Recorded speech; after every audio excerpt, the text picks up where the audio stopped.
यहाँ पर बहुत सारे बच्चे हैं और ये वही बच्चे होते हैं जिन्हें हर रोज चुनकर ले जाया जाता है। इनके दिमाग के अंदर, इनके मुंह के अंदर, इनके जिस्मों के अंदर पाइप्स लगे हुए हैं। पहले पार्ट में हमने देखा था बच्चे इस भूल भुलैया से निकल तो गई थी, पर इन्हें काफी साल लग गए जिसलिए उन्हें अपनी जान भी खतरे में डालनी पड़ी। और बाहर आने के बाद इन बच्चों को ये भी पता चल जाता है कि जिस कंपनी ने, जिस लैब ने इन्हें वहाँ रखा था उसका नाम विकिड है। अब यहाँ से फिर कुछ नकाबपोश इन्हें अपने साथ हेलीकॉप्टर में कहीं ले जाती है, जिसके बाद अगले पार्ट की शुरुआत में हमें माजी के गुजरे हुए वक्त की कुछ झलकियां दिखाई जाती है, जहाँ पर थॉमस, जिस मूवी का मेन कैरेक्टर है, वो काफी छोटा था, जहाँ उसकी मोम उसे इस लैब की साइंटिस्ट के हवाले करेंगे क्योंकि पूरी ही दुनिया में वायरस फैला हुआ है। यहाँ पर कुछ और माँ बाप भी थी जो अपने बच्चों को विकेट कंपनी के साइंटिस्ट को दे रही थी, जिसके बाद इन सब बच्चों को उस मेज में डाल दिया जाता है जो से ये अभी बचकर बाहर आए। और फिर तभी थॉमस की आंख खुल जाती है। दरअसल ये सब कुछ जो हमने देखा वो थॉमस को सपना आ रहा था। फिर इन्हें हेलीकॉप्टर से निकाल कर महफूज जगह पर ले जाने की कोशिश की जा रही होती है। यहाँ पर कुछ इन्फेक्टेड लोग भी थे, यानी इस वायरस के शिकार लोग जो इन पर हमला करना चाहते थे, पर यहाँ पर चारों तरफ ही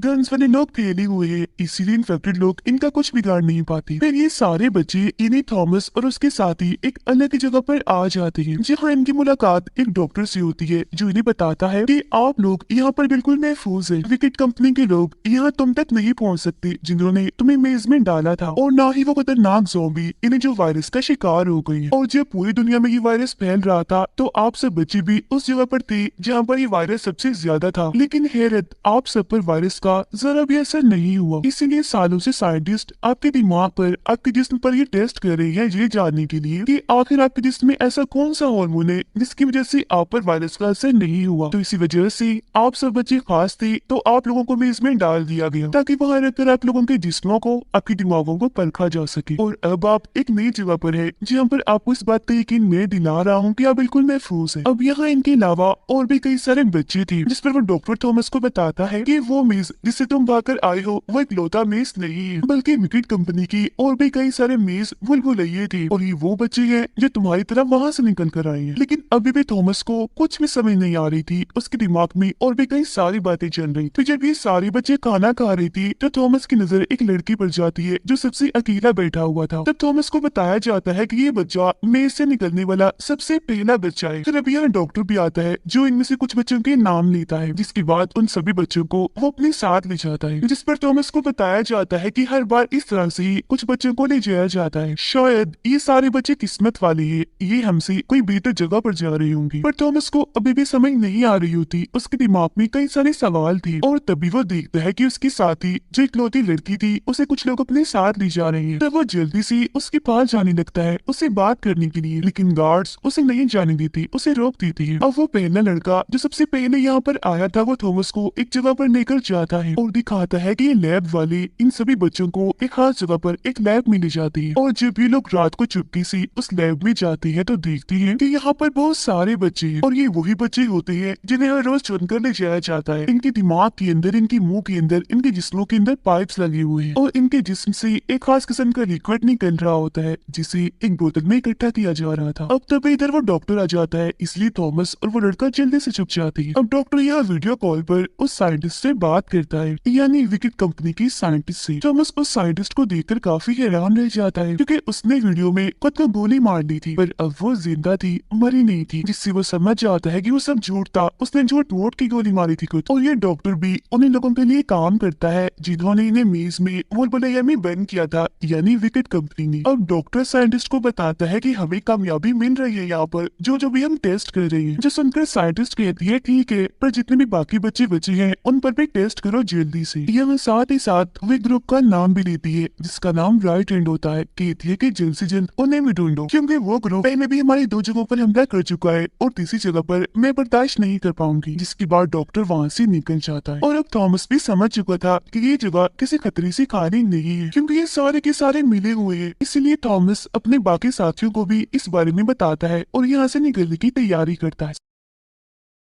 सबसे पहले वो अपने दोस्त को, अपने साथी को आजाद करता है, जिसके बाद ये सारे के सारी रात को यहाँ से निकल जाती है। और जब डॉक्टर को इस बारे में पता चलता है तो उसे बहुत गुस्सा आता है, इसीलिए वो अपने बहुत सारे साथियों को उन्हें पकड़ने के लिए भेज देता है। थॉमस अपने साथियों को बताता है कि ये लैब वाले, ये लोग हम पर टेस्ट कर रही है, हमारे जिस्म में कुछ ऐसा है जो इनको चाहिए, इसी वजह से इन्होंने बहाने से हमें यहाँ पर कैद करके रखा हो। अब जब ये लोग विकेट के लोगों से छुपने की कोशिश कर रही थी तो तभी कुछ इन्फेक्टेड लोग यानी कि ज़ॉम्बी इन पर हमला कर देती है, पर खुशकिस्मती से ये अपनी जान बचाते हुए वहाँ से भागने में कामयाब हो जाती है। जहाँ फिर अगली सुबह ये देखते हैं कि पूरी ही दुनिया खंडर बन चुकी है, चारों तरफ टूटी फूटी तबाह हुई इमारतें। अब इनके साथ एक लड़का था जो जख्मी हो गया था क्योंकि उसे ज़ॉम्बी ने काट लिया था, जिसका मतलब था कि अब वो भी इन्फेक्टेड हो गया है। उन सब लोगों को उसे वहीं पर छोड़कर आगे बढ़ना पड़ता है क्योंकि उसकी हालत खराब हो रही है, थोड़ी देर के बाद वो ज़ॉम्बी बन जाए और अगर ये इनके साथ रहा तो सबको इन्फेक्शन लग सकता है। अब जब ये लोग आगे बढ़ रही थी तो यहाँ काफी तेज तूफान आने लगता है, बिजलियां कड़क रही थी। आज से पहले ऐसा तूफान दुनिया पर कभी भी नहीं आया था, जिसका मतलब था कि अब जमीन पहले की निस्बत पूरी तरह बदल चुकी है। फिर ये लोग भागकर घर में जाते हैं पनाह लेने के लिए, लेकिन देखते हैं कि वहाँ पर बहुत सारे ज़ॉम्बीज़ हैं, लेकिन वो खुले हुए नहीं है, उन सबको वहाँ पर बांधा हुआ है। जहाँ पर तभी इनके पास एक लड़की आती है जो इन्फेक्टेड नहीं थी, बिल्कुल ठीक थी, जिसका नाम ब्रेंडा होता है। अब ये लड़की ब्रेंडा उन्हें अपने हेड के पास ले जाती है, जो इनसे कहता है कि मैं तुमसे 3 सवाल करूंगा कि तुम कहाँ से आए हो, कहाँ जा रहे हो और मुझे तुमसे क्या फायदा है। असल में ये लोग इन्फेक्टेड तो नहीं थी, जिंदा बची हुई थी, पर जब उस हेड को ये बात पता चलती है कि ये सारे लोग विकेट से बचकर उनसे भागकर यहाँ पर आए हैं तो वो इनकी मदद करने के लिए तैयार हो जाता है। लेकिन तभी यहाँ विकेट के लोग भी आ जाते हैं क्योंकि उन्हें पता चल गया होता है कि वो सारे लोग भागकर यहाँ आए हैं, लेकिन ये लोग यहाँ से भाग ही जाते हैं। पर यहाँ पर थॉमस और ब्रेंडा फंस जाते हैं। विकेट के लोग उन्हें पकड़ने ही वाली थी कि तभी यहाँ पर धमाका हो जाता है, जो कि उस हेड की वजह से हुआ था क्योंकि उसने यहाँ पर हर तरफ बॉम्ब बिछाए हुए थे जो अब फटने लगी थी, जिस वजह से ही ये पूरी बिल्डिंग गिर जाती है। पर थॉमस और ब्रेंडा बच जाती है, वो यहाँ से निकलने में कामयाब भी हो गई थी। पर खतरा इन दोनों के लिए अभी भी टला नहीं होता क्योंकि कुछ ज़ॉम्बीज़ इन पर हमला कर देती है, जिससे ब्रेंडा एक ऐसी जगह पर जाकर गिरती है जो पूरी ही पूरी कांच की बनी हुई थी। मुसीबत, वो वहाँ से हिल भी नहीं सकती थी क्योंकि वो कांच टूट रहा था, उसमें दरारें पड़ रही थी। फिर तभी ब्रेंडा पर एक और ज़ॉम्बी हमला कर देता है, लेकिन थॉमस उसे बचाने के लिए मौका मारकर फौरन कांच तोड़ देता है और जल्दी से ब्रेंडा का हाथ पकड़ लेता है, जिससे कांच के साथ साथ वो ज़ॉम्बी भी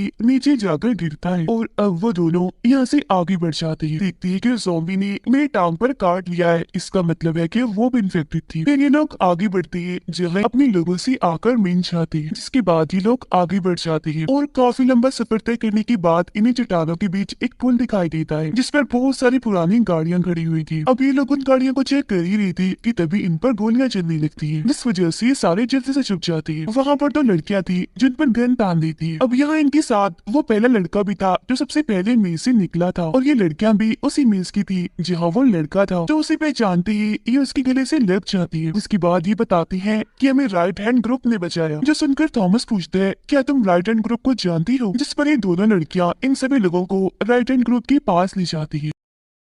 अब तभी यहाँ राइट हैंड ग्रुप का लीडर आकर बताता है कि हम लोग थोड़े इसलिए हैं क्योंकि हमारे बहुत सारे लोगों को विकेट के लोगों ने मार दिया है। और अचानक से ब्रेंडा, जिसे ज़ॉम्बी ने काट लिया था, वो बेहोश हो जाती है। तब राइट हैंड का लीडर उसे मारने के लिए जल्दी से अपनी गन निकालता है, जिस पर थॉमस उसे रोकता है कि मत करो ऐसा, मैंने इससे वादा किया था कि तुम हमारी मदद कर सकते हो। जिस पर राइट हैंड का लीडर कहता है कि हाँ मैं तुम्हारी मदद कर सकता हूँ, लेकिन इसे मार कर क्योंकि ये ज़ॉम्बी बन जाएगी। जहाँ पर तभी आगे एक साइंटिस्ट आती है जो पहले कभी विकेट के लिए काम करती थी, जो थॉमस को भी जानती थी, लेकिन थॉमस उसको नहीं जानता था। जिसके बाद ये साइंटिस्ट थॉमस और ब्रेंडा को अपने साथ ले जाती है। यहाँ भी वो थॉमस को बताती है कि विकेट की पहले इरादे नेक थे, कंपनी इस वायरस का इलाज ढूंढना चाहती थी सच में, और तुम्हें कुछ ऐसे बच्चे थे जिन पर वायरस का असर नहीं हुआ। पर यहाँ सबसे बड़ा सवाल था कि क्यों, आखिर ऐसा क्यों? तो इसका जवाब है कि तुम्हारे जिस्म में असल में एक ऐसा हार्मोन बनता है जिसकी वजह से तुम पर वायरस का कोई भी असर नहीं होता, और अगर हमें किसी का इलाज करना है तो हमें तुम्हारे खून से उस हार्मोन को अलग करना होगा और उसे इन्फेक्टेड इंसान के जिस्म में लगाना होगा। लेकिन एक मसला है, इस हार्मोन को बनाया नहीं जा सकता, तो इसीलिए तुम जैसे लोगों के अंदर से इसको निकाला जा सकता है। तो यही एक वजह होती है कि विकेट तुम जैसे बच्चों के अंदर से उस हार्मोन को निकाल रही थी। यही वजह है कि उन सबको एक लैब में रखा गया था। उनके मुंह में, दिमाग में, जिसमें पाइप्स इसीलिए लगाए हुए थे क्योंकि उस छोटी सी बोतल में हार्मोन को ही निकाला जा रहा था जो लिक्विड की शक्ल में था। कहती है कि यही वजह थी कि मैंने विकेट को छोड़ दिया। अब उन दोनों की सारी बातें थॉमस के दोस्त ने भी चुपके से सुन ली थी। फिर थॉमस के खून से उस हार्मोन को निकालकर ब्रेंडा के जिस्म में डाल दिया जाता है, जिससे उसका इन्फेक्शन खत्म हो जाता है और वो बिल्कुल ठीक हो जाती है। फिर शाम को थॉमस की दोस्त उसको बताती है कि मेरी मोम मुझे आज भी बहुत याद आती है, वो भी इसी वायरस का शिकार थी। मैंने उन्हें कमरे में बंद कर दिया था। मुझे उम्मीद थी कि बहुत जल्द वो ठीक हो जाएंगी, पर ऐसा कुछ नहीं हुआ। हर रात मैं उनकी चीखने की चिल्लाने की आवाजें सुनती थी और एक रात उनकी आवाजें बंद हो गई। और जब मैं कमरे में गई चेक करने तो मैंने देखा कि उन्होंने अपनी आंखें निकाल ली हैं। और न जाने ऐसी पता नहीं कितनी कहानियां हैं, कितने लोगों ने ये तकलीफ ये सब कुछ झेला है। तो इसीलिए मैं नहीं चाहती कि अब लोगों के साथ ऐसा ही होता रहे। मैं उम्मीद करती हूँ थॉमस ये सब कुछ तुम समझ सकती हो। समझ आ रही है ना मैं क्या बात कर रही हूँ? थॉमस कहते हैं कि नहीं, क्या समझ सकता हूँ। जिसके अगले ही पल वो देखते हैं कि वहाँ पर विकेट की हेलीकॉप्टर्स आ रही है। दरअसल थॉमस के इस दोस्त ने विकेट वालों को अपनी लोकेशन बता दी होती है, यानी कि वो इस वक्त कहाँ है, क्योंकि वो उन लोगों की मदद करना चाहती है जो इन्फेक्टेड है इस वायरस से। फिर बेशक इनके जिस्म से उस हार्मोन को निकाला जा रहा हो, इनकी जान खतरे में हो, और अब विकेट कंपनी का वो डॉक्टर अपने साथियों के साथ मिलकर इनके इस पूरे इलाके पर बॉम्ब्स गिराना शुरू हो जाता है। जिसके बाद सारे कमांडर्स हेलीकॉप्टर से बाहर आकर इन सभी बच्चों को अपनी हिरासत में ले लेती है। जिसके बाद यहाँ पर लैब की साइंटिस्ट भी आ जाती है, जिस पूरे प्रोजेक्ट की हेड थी। अब जब डॉक्टर ये देखता है कि वो साइंटिस्ट जो पहले विकेट के लिए काम करती थी वो भी यहाँ पर है, तो वो उसे गोली मार देता है। और अब इससे पहले कि ये लोग सारे बच्चों को अपने साथ ले जाते, थॉमस अपनी जेब से बॉम्ब निकालता है, जिसका रिमोट उसके हाथ में ही था। वो गुस्सा होते हुए उनसे कहता है कि मैं सब कुछ उड़ा दूंगा, मैं तुम्हारे इरादों को कभी भी पूरा होने नहीं दूंगा, क्योंकि मैं जानता हूँ कि तुम हम सबको इस्तेमाल कर रहे हो। थॉमस के साथ साथ उसकी बाकी साथी भी खड़े हो जाते हैं जो उसके साथ मेज के अंदर फंसी हुई थी। लेकिन इससे पहले कि थॉमस रिमोट का बटन दबाता, वहाँ पर ब्रेंडा जो आज थॉमस की वजह से ठीक थी, वो और उसका लीडर यहाँ पर अपनी गाड़ी लेकर आ जाती है, जहाँ एक बार फिर दोनों तरफ से ये लड़ाई छिड़ जाती है। अंदर वो लोग गोलियां चलाते हैं, जिस चीज का फायदा उठाकर थॉमस और उसके कुछ साथी यहाँ से भाग जाते हैं। लेकिन विकेट की वो साइंटिस्ट थॉमस के बहुत सारे साथियों को पकड़कर अपने साथ ले जाती है। इसीलिए वो यहाँ सबको कहता है कि मैं उस साइंटिस्ट को मार दूंगा। यहाँ वो सारे लोग भी उसका साथ देने के लिए तैयार हो जाते हैं। ट्रेन दिखाई जाती है, इसमें थॉमस के साथ ही वही बच्चे हैं जिन्हें विकेट के लोग अपने साथ ले जा रही थी। और फिर तभी इस ट्रेन के साथ एक गाड़ी आ जाती है जिसमें थॉमस और राइटन ग्रुप का लीडर था। इसके साथ यहाँ पर एक और गाड़ी भी थी जिसमें ब्रेंडा और उसका हेड था। थॉमस और वो लीडर ट्रेन के ऊपर चढ़ जाती है और ये ट्रेन के उस डब्बे को बाकी ट्रेन से अलग कर देती है जिसमें बच्चे हैं। उस डब्बे को खोलने लगती है, लेकिन ये काफी मुश्किल काम था, इतना आसान नहीं था। और तो और यहाँ पर अब गार्ड्स भी इन्हीं की तरफ आ रही थी। अब ब्रेंडा और उसका हेड भी विकेट की हेलीकॉप्टर्स को अपने कब्जे में ले लेती है और अब ये बच्चों वाले डब्बे को अपने साथ उड़ाकर ले जाते हैं। कुछ इस तरह से ये बच्चों की जान बचा लेती है। पर जब थॉमस अंदर जाता है तो वो ये देखकर काफी मायूस हो जाता है कि यहाँ इन बच्चों के साथ सीनियर रनर नहीं है जो इसका दोस्त भी है जिसे वो बचाना भी चाहता है। दरअसल वो ट्रेन की दूसरे डब्बे में था और अभी भी वो विकेट के ही कब्जे में है। अब थॉमस को पता चलता है कि विकेट के लोग इन सभी बच्चों को इस दुनिया के सबसे आखिरी शहर में ले जा रही थी, क्योंकि विकेट का सारा काम वहीं से होता है, वहीं पर इस कंपनी का मेन ऑफिस है। और अब थॉमस भी वहाँ जाना चाहता है क्योंकि वो अपने दोस्त अपने साथी सीनियर रनर को बचाना चाहता है। लेकिन इस चीज में उसका साथ कोई नहीं देता, क्योंकि यहाँ पर बहुत सारे बच्चे हैं जो उस एक बच्चे की खातिर यहाँ के सारे बच्चों की जान खतरे में नहीं डाल सकती। इसलिए थॉमस अकेला ही रात को निकलने लगता है। लेकिन तभी उसके दो साथी उसे देख लेते हैं और थॉमस को कहते हैं कि हम भी तुम्हारे साथ चलेंगे। जिसके बाद ही तीनों गाड़ी में बैठकर यहाँ से निकल जाती है। जब ये एक अंधेरी सुरंग से गुजर रही होती है तो बहुत सारे ज़ॉम्बीज इन पर हमला कर देती है। लेकिन इससे पहले कि वो इनको भी इन्फेक्टेड करती, ब्रेंडा और उसका हेड यहाँ पर आकर इन्हें बचाकर अपने साथ ले जाती है। जिसके बाद ये सारे के सारे उस आखिरी शहर के बाहर पहुंच जाती है। ये देखती है कि ये काफी बड़ा शहर है जो बड़ी बड़ी ऊंची ऊंची दीवारों से ढका हुआ है, जिसका मतलब था कि अंदर जाना लगभग नामुमकिन है। अब हम थॉमस के उसी दोस्त सीनियर रनर को देखते हैं जो इसी शहर में विकेट की लैब में था, जहाँ उस पर बहुत जुल्म किया जा रहा था ताकि उसके जिस्म से उस हार्मोन को निकाला जा सके। जिसके बाद हम साइंटिस्ट को देखते हैं, उसके साथ ही थॉमस की दोस्त भी थी। फिर वो साइंटिस्ट दो लोगों को स्क्रीन पर सीनियर रनर की तस्वीर दिखाती है और उन्हें बताती है कि इसने 3 सालों तक मेज के अंदर की मुश्किल वक्त को झेला है और इसके अंदर जो हार्मोन बना है, जो एंटीवायरस बना है, वो सबसे ज्यादा मजबूत है, जिसकी मदद से हम नया सीरम बनाने की कोशिश कर रहे हैं। तो अगर आप लोगों ने हमारा साथ दिया तो हम जल्दी कामयाबी हासिल कर लेंगे। बच्चों को मेज के अंदर भूल भुलैया के अंदर इसीलिए डाला था ताकि मुश्किल वक्त में इनके जिस्म का हार्मोन जो वायरस से लड़ेगा वो और मजबूत होगा। उधर थॉमस और उसके साथी ऊंची ऊंची दीवारों के पास पहुंच जाते हैं और यहाँ पर बहुत सारे लोग जो इन्फेक्टेड नहीं थे वो यहाँ पर एहतजाज कर रही होती है कि हमें यहाँ पर ना छोड़ा जाए, हमें भी दीवारों के अंदर आने दिया जाए। लेकिन उन दीवारों के अंदर जाने की किसी को भी इजाजत नहीं थी। अब यहाँ पर थॉमस और वो सारे बच्चे जो मेज के अंदर थे, उनकी गर्दन पर एक चिप लगाई हुई थी। तो उस चिप की मदद से विकेट के डॉक्टर को पता चल जाता है कि थॉमस और उसके साथी यहाँ से बाहर दीवार के पास, तो इसीलिए वो उन पर हमला करवा देता है। लेकिन तभी यहाँ एक गाड़ी आकर थॉमस और उसके साथियों को उसमें बिठाकर अपने साथ कहीं दूसरी जगह पर ले जाती है। और फिर तभी इनमें से एक लड़का अपना नकाब उतारता है, जो और कोई नहीं बल्कि गैनी था, यानी जो हमेशा ही थॉमस के साथ लड़ता रहता था, जिसने थॉमस पर गोली भी चलाई थी। लेकिन वो गोली थॉमस को नहीं बल्कि उसके दोस्त बच्चे को लग गई थी, जिसकी वजह से उस बच्चे की मौत हो गई थी। तो अब थॉमस उस वक्त को याद करके गैनी पर हमला कर देता है, जिस पर थॉमस को उसका साथी रोक देता है और कहता है कि वो सब उसने जानबूझकर नहीं किया था। गैनी उनसे पूछता है कि तुम यहाँ पर क्या कर रही हो? तब थॉमस उसे बताता है कि अंदर हमारा साथी सीनियर रेनर है और हम उसे ही बचाने आए हैं। ये सुनने के बाद गैली उन सबको एक आदमी के पास ले जाता है, जिसका चेहरा काफी खराब था, क्योंकि ये बेचारा बीमार था। और दीवार के बाहर जितने भी जिंदा बचे लोग हैं, ये इन सबका लीडर है। वो यहाँ पर गैली को इजाजत दे देता है कि तुम थॉमस और इसके साथी को अंदर ले जा सकते हो, क्योंकि वो जानता था कि अगर अंदर जाकर उन्हें वायरस का इलाज मिल गया तो इससे बाहर के लोगों की भी मदद हो सकती है। थॉमस, गैली और उसका साथी तीनों ही अंदर चले जाते हैं, जहाँ दिखाया जाता है कि ये पूरा का पूरा ही शहर हाई टेक्नोलॉजी शहर है। फिर ये दूरबीन के जरिए उस बिल्डिंग को देखती हैं, जो कि विकेट कंपनी का मेन ऑफिस है, जहाँ पर सारे बच्चों के ऊपर टेस्ट किए जाते हैं। और यहाँ पर दूरबीन में थॉमस को अपनी दोस्त दिखती है, जो विकेट कंपनी के साथ मिल गई है उनकी टीम में। और वो यहाँ पर उस दवाई को जो इन्होंने अभी अभी बनाई थी, सीनियर रनर के खून से उस हार्मोन को निकाल कर उसे वो एक इन्फेक्टेड बच्चे को लगाती है, जहाँ वो दवाई अपना काम करना शुरू कर देती है, क्योंकि उस वायरस का असर बच्चे में से कम होता जा रहा था। थॉमस को उसका साथी बताता है कि मैं भी इन्फेक्टेड हूँ और वो जल्द इस इन्फेक्शन का मेरे पूरे जिस्म पर असर हो जाएगा। तो उसे बचाने के लिए थॉमस अपने दोस्त से बात करने जाता है, जो विकेट के लिए काम कर रही थी। जब वो उसे बात कर रहा था तो ये लोग उसे अगवा करके और शहर से बाहर ले आते हैं। वो यहाँ उसे अपनी गर्दन पर लगी और चिप को निकलवा लेती है, ताकि विकेट वालों को इनकी लोकेशन का पता कभी न चल सके। उसकी दोस्त कहती है, हम जो सिर्फ विकेट लैब में बना रही थी, जिससे उस बच्चे को लगाया था, वो पूरी तरह फेल हो गया है और अब साइंटिस्ट ने भी कहीं न कहीं हार मान ली है। पर उसे यकीन नहीं आता, क्योंकि थॉमस की इस दोस्त ने पहले भी तो उनको धोखा दिया था। और अब थॉमस को उन 28 के 28 बच्चों को, जिनमें उनका साथी सीनियर रनर भी शामिल है, सबको बचाना था। तो इसीलिए वो थॉमस की दोस्त को भी अपने साथ ले जाती है, क्योंकि उसके फिंगरप्रिंट के बगैर वहाँ के दरवाजे नहीं खुलेंगे और ये अंदर नहीं जा पाएंगे। जिसके बाद ये उसकी मदद से विकेट की बिल्डिंग के अंदर पहुंच जाती है, यानी उनके मेन ऑफिस में, जहाँ के बहुत सारे कमांडर्स को ये मान गिराती। अब ये बाकी के 27 बच्चों को तो छुड़ा लेती है, लेकिन इनको सीनियर रनर अभी भी नहीं मिलता, क्योंकि उसके जिस्म पर बाकी टेस्ट किए जा रही थी। लेकिन थॉमस की दोस्त जानती है कि वो कहाँ पर है। और जब थॉमस की दोस्त थॉमस को और उसके साथी को वहाँ पर ले जा रही थी, तो तभी लिफ्ट में विकेट का डॉक्टर भी आ जाता है। थॉमस और उसके साथी ने नकाब पहनी हुई थी, इसीलिए वो उन्हें नहीं पहचान पाता। यहाँ थॉमस सीनियर रनर को और उस सीरम को यहाँ से ले जाना चाहता है, जो स्लैब वालों ने बनाया है। और यहाँ पर उसकी दोस्त उसको समझाने की कोशिश करती है, ये सीरम वायरस के असर को बस कम करता है, बिल्कुल खत्म नहीं करता। बिल्कुल खत्म करने के लिए उसे तुम्हारे हार्मोन की जरूरत है, जैसे तुम्हारे हार्मोन से ब्रेंडा की जान बच पाए। तो इसीलिए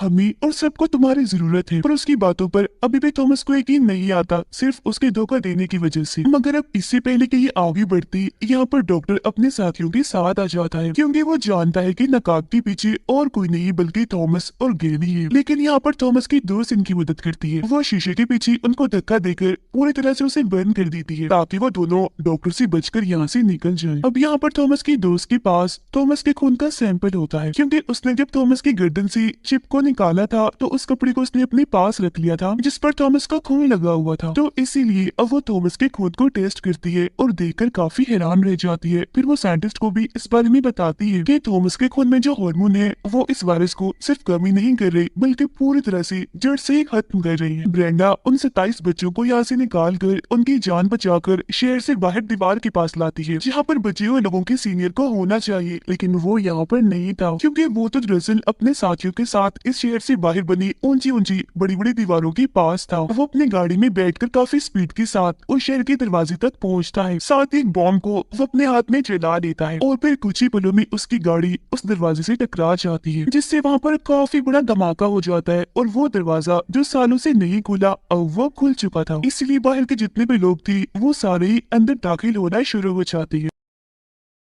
अब थॉमस को अपना साथी सीनियर रनर मिल तो जाता है, लेकिन उसका जो दोस्त था जो इन्फेक्टेड था उसकी हालत खराब होती जा रही थी। इसीलिए थॉमस गैली और सीनियर रनर को कहता है कि तुम जल्दी से जाओ उस सीरम को ले ताकि हम इसकी जान बचा सके। और फिर वो दोनों वहाँ से निकल जाते हैं। और तभी यहाँ थॉमस की दोस्त माइक पर स्पीकर पर कहती है कि थॉमस, हमें तुम्हारी जरूरत है और तुम कई और सारे लोगों की जान भी बचा सकते हो। इसके लिए तुम्हें मेरे पास लैब में आना होगा। लेकिन अब इससे पहले कि वो कुछ सोच पाता, उसका साथी उस पर हमला कर देता है, क्योंकि वायरस का असर उसके पूरे जिस्म में फैल चुका था। जिस बीच एक पल ऐसा भी आता है जब उसका साथी चाकू मारकर थॉमस को खत्म करने वाला होता है, लेकिन इससे पहले कि वो चाकू से उसे मारता, वो खुद को ही मार लेता है। इसे देखने से लग रहा था कि शायद वो अपने आखिरी पलों में अपने होश में वापस आ गया था थोड़ी देर के लिए। और अब थॉमस के सामने ही उसकी मौत हो जाती है, जिस वजह से वो बहुत दुखी हो जाता है। वो गन लेकर सीधा जाता है साइंटिस्ट के पास और उसे गन पॉइंट पर ले लेता है और उससे पूछता है क्या ये बात सच है कि मैं अपने साथी की जान बचा सकता था। जिस पर वो कहती है कि हाँ, और ना सिर्फ उसकी बल्कि इन्फेक्टेड लोगों की, हम सबकी जान तुम ही बचा सकते हो। जो सुनकर दुखी होते हुए थॉमस अपने हाथ से गन गिरा देता है और उसे कहता है कि जितने भी लोगों को तुमने केयर किया हुआ है उन सबको छोड़ दो। जिस पर साइंटिस्ट उससे वादा करती है कि हाँ, मैं उन सब लोगों को छोड़ दूंगी। लेकिन इससे पहले कि वो आगे कोई और बात कर पाती, एक गोली आकर उसे लग जाती है, जो और किसी ने नहीं बल्कि उसके साथी डॉक्टर ने ही चलाई थी। दरअसल वो डॉक्टर भी अब इस वायरस से इन्फेक्टेड हो गया था, जो थॉमस के खून से अपना इलाज करना चाहता था। तो इसीलिए वो थॉमस को बेहोश कर देता है। पर अगली ही पल जब उसे होश आती है तो वो लैब में था, बंधा हुआ था, हिल भी नहीं सकता था। उसके सामने उसकी दोस्त भी थी। वो थॉमस के जिस्म से खून निकाल कर सीरम बना है देती है। साथ ही यहाँ पर डॉक्टर बताता है कि मेरा इरादा इस पूरी दुनिया को बचाने का नहीं है, बल्कि मैं सिर्फ खुद को और अपने साथियों को ही बचाना चाहता हूँ। इससे पहले कि वो थॉमस के खून वाले सीरम को अपने अंदर डालता, पीछे से थॉमस की दोस्त आकर उस पर हमला कर देती है, जिससे वो बेहोश हो जाता है, क्योंकि वो पहले नहीं जानती थी कि डॉक्टर इतना खतरनाक आदमी है। थॉमस को आजाद करने में लग जाती है, लेकिन इससे पहले कि वो थॉमस को पूरा खोलती, डॉक्टर दोबारा से होश में आकर उस पर हमला कर देता है। तब थॉमस खुद ही आजाद होकर अपने दोस्त को डॉक्टर से बचाता है, उसे काफी मारता है, लेकिन उसके पास गन थी और ये लोग फिर भी उसे गिराकर वहाँ से भाग जाते हैं। तो वो पीछे से ही इन पर गोलियां चलाने लगता है, जो एक गोली आकर थॉमस को लग जाती है और अब वो काफी जख्मी होता है। फिर वो डॉक्टर भी उस कमरे में आ जाता है जहाँ पर ये दोनों छुपी होती है। उसके सामने थॉमस की दोस्त थी, इसीलिए वो आवाज लगाकर थॉमस को कहता है कि बाहर आ जाओ वरना मैं इसे मार दूंगा। तभी थॉमस बाहर आकर एक चीज उसकी तरफ फेंकता है, जो उसे तो नहीं लगती बल्कि सामने शीशे पर जा लगती है। जिस पर डॉक्टर कहते हैं, ओ अफसोस, मैं तो बच गया, तुम्हारा निशाना चूक गया। जिस पर थॉमस कहता है कि शायद नहीं, क्योंकि जिस शीशे पर वो चीज लगी थी उसमें अब दरारें आ रही थी, जिसके पीछे इन्फेक्टेड लोग ज़ॉम्बीज खड़े हुए थे। जैसे शीशा टूटता है वो अंदर आकर डॉक्टर पर हमला करते हैं और खींचकर उसे अपने साथ ले जाते हैं और इस तरह से डॉक्टर का भी खात्मा हो जाता है। जिसके बाद थॉमस और उसकी दोस्त यहाँ से निकलने लगते हैं जल्दी से, क्योंकि यहाँ हर तरफ पूरा ही शहर जल रहा होता है। और फिर तभी ब्रेंडा और उसके साथी जहाज लेकर यहाँ पर आ जाते हैं। वो थॉमस को जहाज के ऊपर खींच ही लेते हैं, लेकिन इससे पहले कि वो थॉमस के दोस्त को ऊपर खींचते, ये पूरी ही बिल्डिंग गिर जाती है और इस तरह से थॉमस की दोस्त की भी मौत हो जाती है। फिर अगली सुबह जब थॉमस की आंख खुलती है तो वो देखता है कि जहाँ मुझे गोली लगी थी वहाँ पर अब पट्टी बंधी हुई है। यहाँ पर उसे सीनियर रनर भी दिखता है, यानी कि अपना साथी जो पूरी तरह ठीक हो चुका था। यहाँ इनके पास खाने पीने का सामान भी बहुत ज्यादा है, तो इसीलिए ये यहाँ पर आराम से रह सकती है। तभी उसे अपनी जेब में वो सिरम मिल जाता है जो उसकी दोस्त ने थॉमस के खून से ही बनाया था। तो इसीलिए उसकी आंखों में अब एक नई उम्मीद जाग जाती है कि अभी भी मैं पूरी इंसानियत को बचा सकता हूँ। ये पूरी कहानी इधर ही खत्म हो जाती है।